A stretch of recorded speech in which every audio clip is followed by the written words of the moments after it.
Que el Señor añada bendición a su santa y bendita palabra. En el nombre de Jesús. Dice que Jesús clamó dando este mensaje. El que cree en mí, dice el Señor, no cree solamente en mí, sino que también cree en el que me envió. Qué precioso. El que cree en el Hijo cree en el Padre. Amén. Eso es lo que está diciendo. Sí. Y el que cree en el Padre debe creer en el Hijo. Aunque hay muchos que dicen que creen en el Padre, pero no creen en el Hijo. Pero la situación, lo precioso de todo esto es que el personaje clave de toda la historia de la Biblia, el personaje clave de la salvación, se llama Cristo. Amén. Miren lo lindo que es. El Cristo.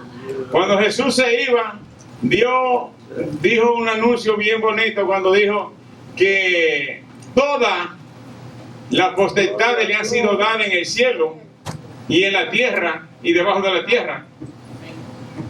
Ya había sido anunciado por el profeta Isaías cuando dijo: mírame a mí, dice el Señor, y será salvo todos los términos de la tierra, porque por mi boca salió palabra y no será jamás revocada, que delante de mí se doblará toda rodilla y toda lengua confesará que ese Jesús es el Señor, para gloria de Dios Padre. Amén. Gloria a Dios. Y el apóstol Pablo en los Filipenses 2, 10, 11 lo repite diciendo: porque escrito está, dice el Señor.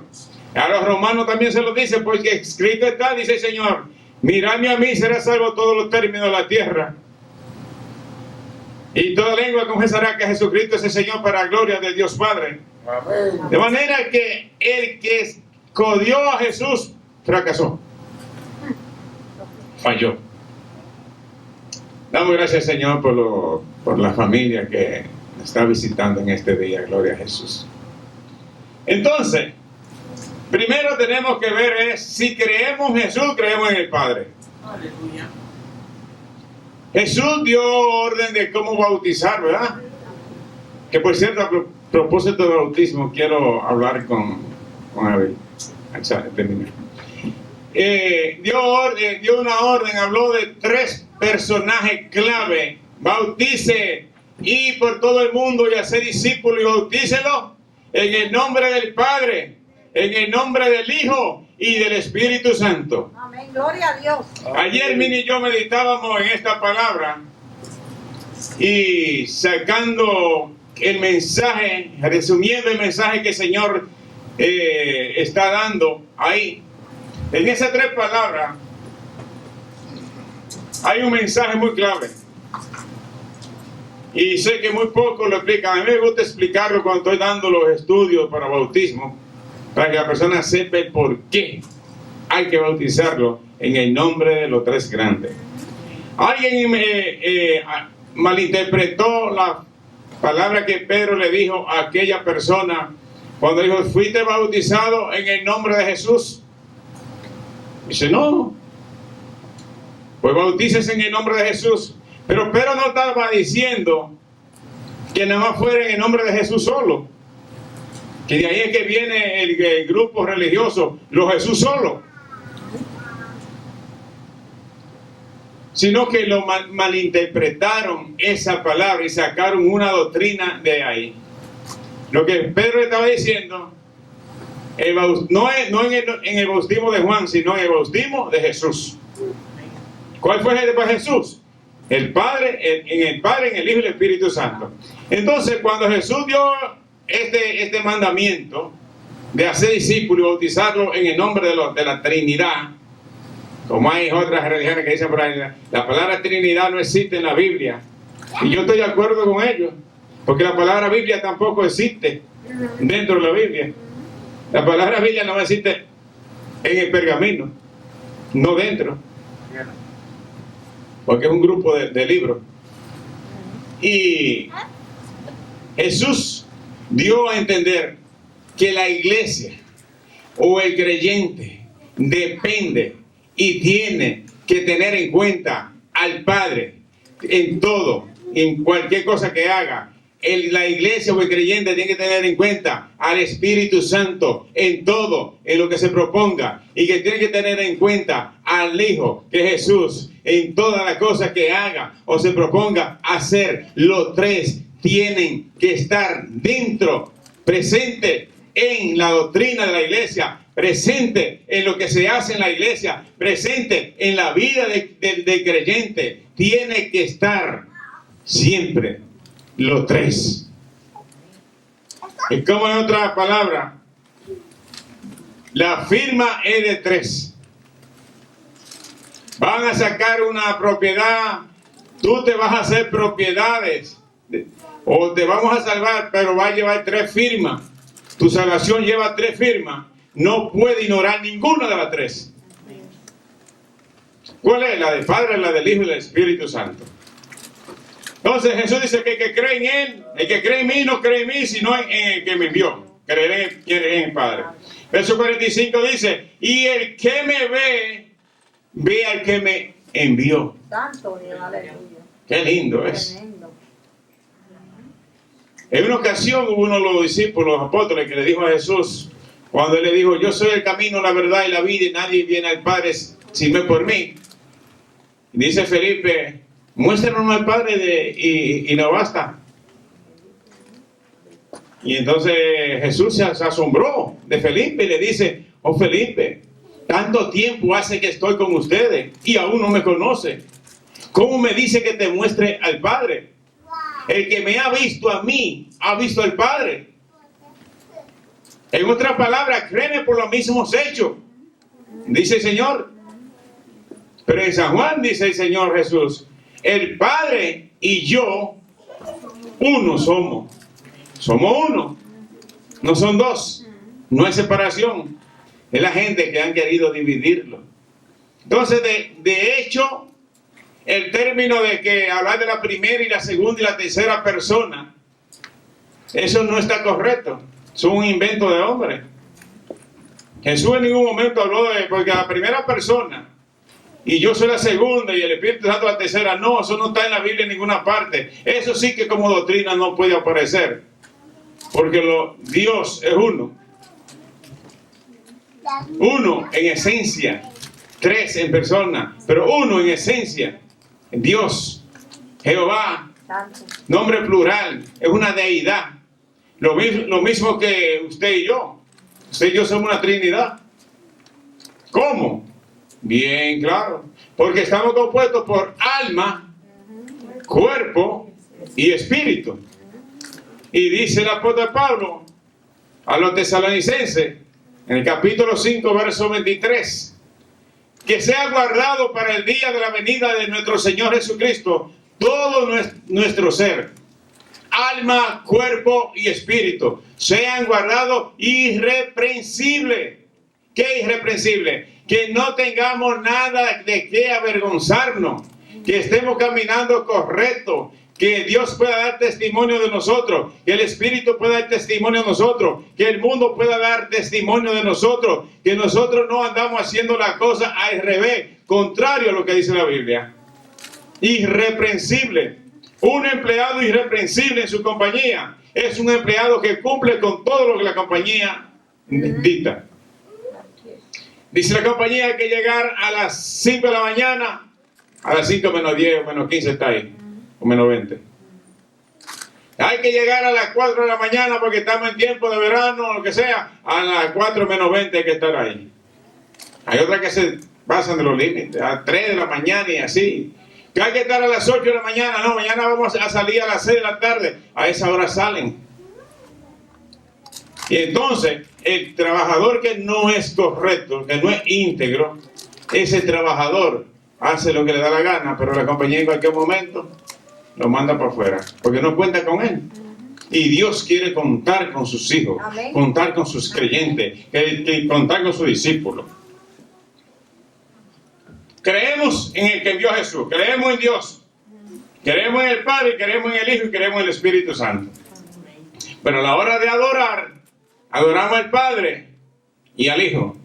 Según Apocalipsis capítulo 4, dice que en el cielo sería gente que serían los ángeles que clamaban: al que está sentado en el trono, al Padre y al Cordero, sean la gloria, la honra, el poder y la majestad por los siglos de los siglos. Y la multitud decía, amén. Si es para Cristo ese aplauso, mejor, alabado sea Dios. Aleluya. Ya bendito el nombre de Jesús. Gloria a Dios. Dice el verso 47, al que oye mis palabras y no las guarda. Esto es un compromiso. A ver, esto es un compromiso. Al que oye mis palabras y no las guarda, yo no le juzgo, dice el Señor. Yo no lo voy a juzgar. Porque no he venido a juzgar al mundo, sino a salvar al mundo. Y muchos han hecho una doctrina de este verso nada más. No, Jesús vino a salvar al mundo. Sí, es cierto, eso fue lo que vino a salvar al mundo. En su retorno es que está el punto clave. Entonces, con este versículo bíblico dicho por la boca del mismo Señor Jesús, palabras textuales del mismo Señor Jesús que salieron por su boca, al que oye mis palabras y no las guarda, yo no le juzgo. No es cierto, pero si el Señor no me juzga, ¿por qué me juzga? Entonces le está diciendo a los religiosos que les gustan juzgar a los demás, porque el tema del mensaje es, ¿quién puede juzgar al mundo? ¿Quién juzgará al mundo? ¿Quién juzgará al mundo? Entonces no soy yo, no es Dante, no es la hermana Betty, no. Quien juzgará al mundo, el mundo tiene quien lo juzgue. Porque el mismo Cristo dice, yo no he venido, pero él no dijo que no iba a juzgar al mundo, sino que en su venida que hizo a su muerte, no vino a juzgar, vino a morir para salvar. Pero todos los juicios son dados al Señor, a Jesús. Todos los juicios están en su mano. Pero la palabra clave aquí en verso 47 es que Él no vino a juzgar cuando vino a morir en la cruz de Calvario. Vino a salvar. Y nosotros tampoco como iglesia no estamos llamados a juzgar, a condenar. Cristo dijo, no juzgue ni con condenación ni con salvación. Porque con la vara que ustedes juzguen serán, con la vara que ustedes midan, serán medidos. Y con el juicio con que juzguen, serán juzgados. Yo no quiero ser juzgado por lo dicho de mi boca. No quiero. Por eso trato algún esfuerzo de hacer esto, dejar que Cristo sea que se encargue de eso. Aleluya. Dice Jesús que no vino a juzgar. Porque no vino a juzgar al mundo, sino a salvar al mundo. Ah, qué lindo se ve, ¿verdad? Pero vamos a ver qué más tiene el Señor. Juan 8:10 dice el Señor que enderezándose Jesús, eso fue cuando llevaron a aquella mujer adúltera. ¿Sabe? Que donde hay un adúltero, nadie quiere ni sentársele cerca. Este es un adúltero, esta es una adúltera, mira lo que hizo.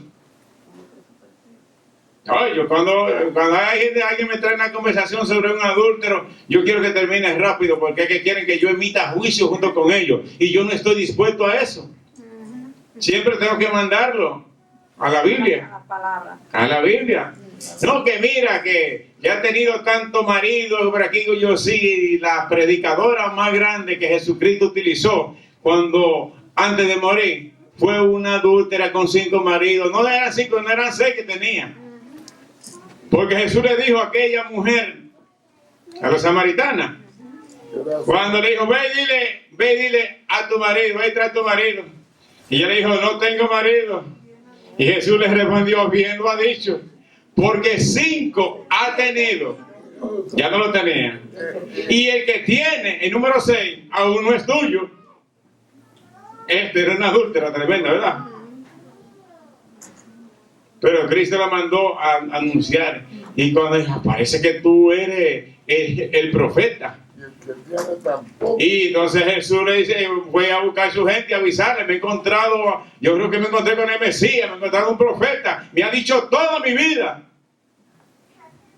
Por lo menos no hizo como como hacen algunas personas, que cuando el predicador o el pastor predicando habla y le habla su vida sin preguntarle a nadie, sino que el Espíritu da la palabra. ¿Quién se le contaba al pastor? Aquí mismo han pasado gente así, que le han dicho lo que le ha traído. ¿Y por qué tú le dijiste esto al pastor? Pues yo no he hablado con él, y yo llegué junto contigo, y él no sabía que tú venías, y yo tampoco lo sabía. Sí, pero ¿cómo dice todo esto? Mira lo que me dice, mira esto por aquí.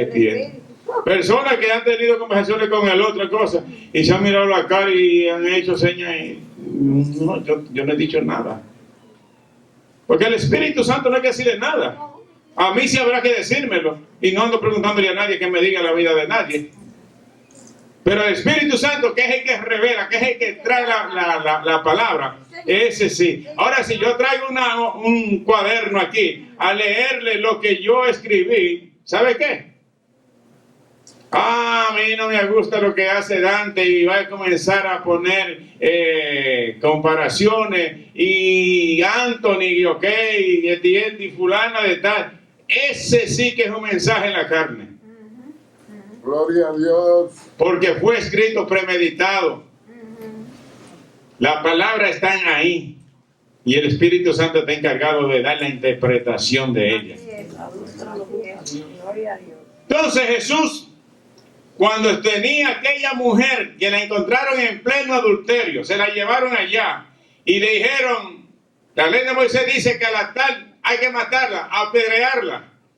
Estamos aquí en Juan 8, 10. Cuando Jesús se endereza, cuando Él le dijo, primero le dijo, el que de ustedes esté libre de pecado sea el primero en lanzar la piedra.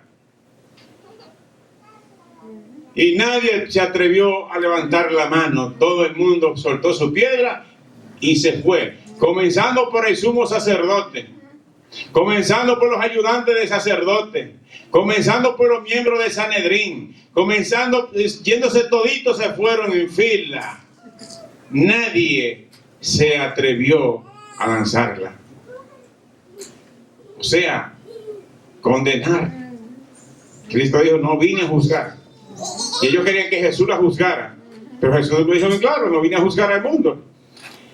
Entonces, dice el verso 10 que enderezándose Jesús y no viendo a nadie, sino a la mujer, le dijo, mujer, ¿dónde están los que te acusaban?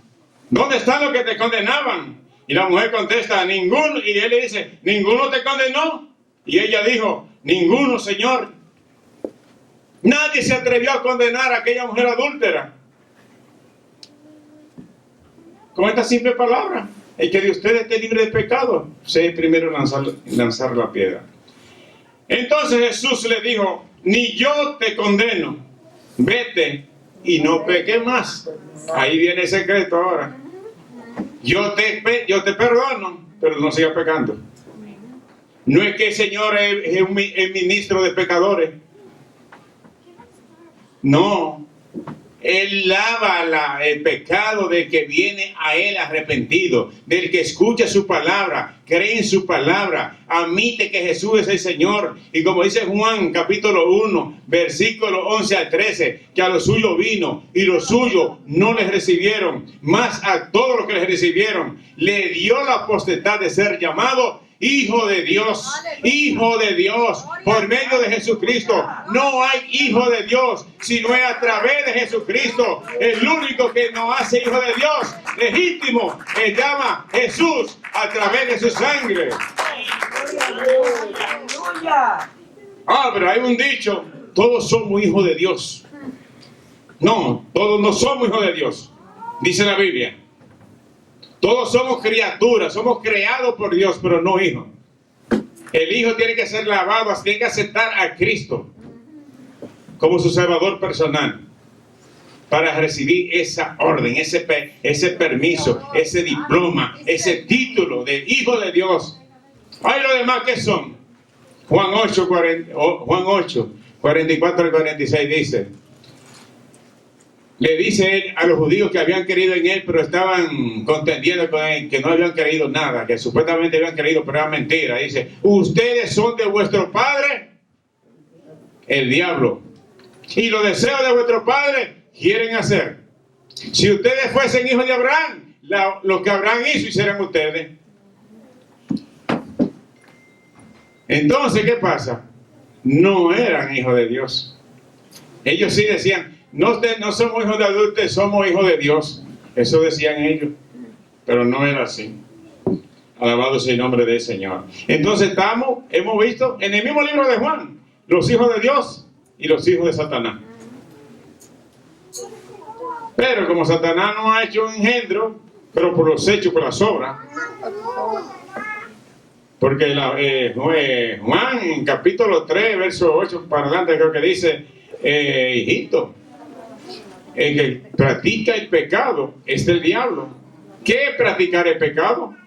Practicar el pecado es que ayer yo hice algo malo y vengo y me arrepiento hoy. Y mañana vuelvo y lo repito. Y el domingo que viene vuelvo y me arrepiento. Y luego el lunes vuelvo y lo repito. ¿Qué yo estoy haciendo? Practicando el pecado. Y entonces la Biblia me dice que me convierto en criatura, en propiedad del diablo. Eso dice el apóstol Juan. Y este hablando del apóstol del amor, el apóstol que habla de hijito, de amor, de amado, el que se le recostaba en el pecho a Jesús.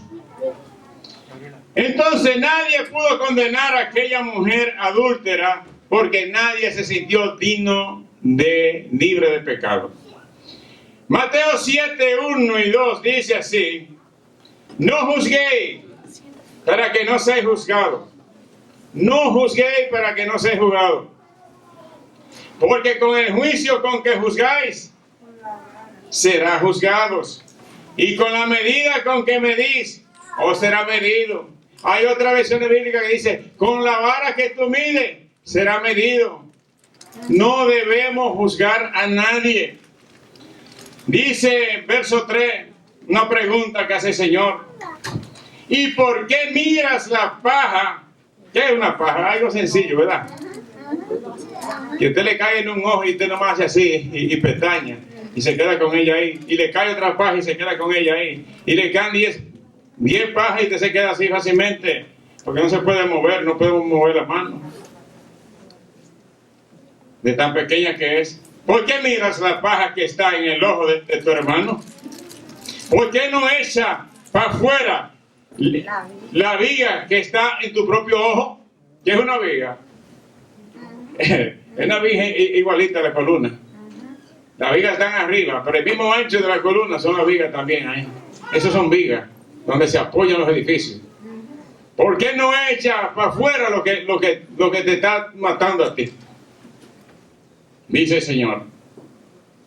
Entonces, Jesucristo quiere que nosotros miremos lo que hay en nosotros, los males, y nos arrepintamos. Echa para afuera lo mal que está en ti.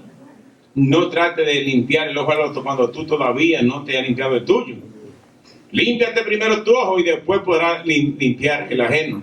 Por lo tanto, nosotros no somos jueces. No somos quienes para juzgar. No somos quienes para condenar. No somos quienes para decir quién se salva, quién se pierde.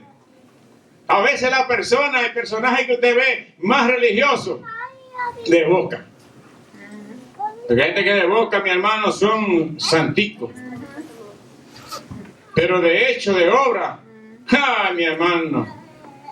Son demonitos. Y hay gente por ahí que parecen demonitos, que parecen la apariencia. Jesucristo dice que Él no juzga por las apariencias.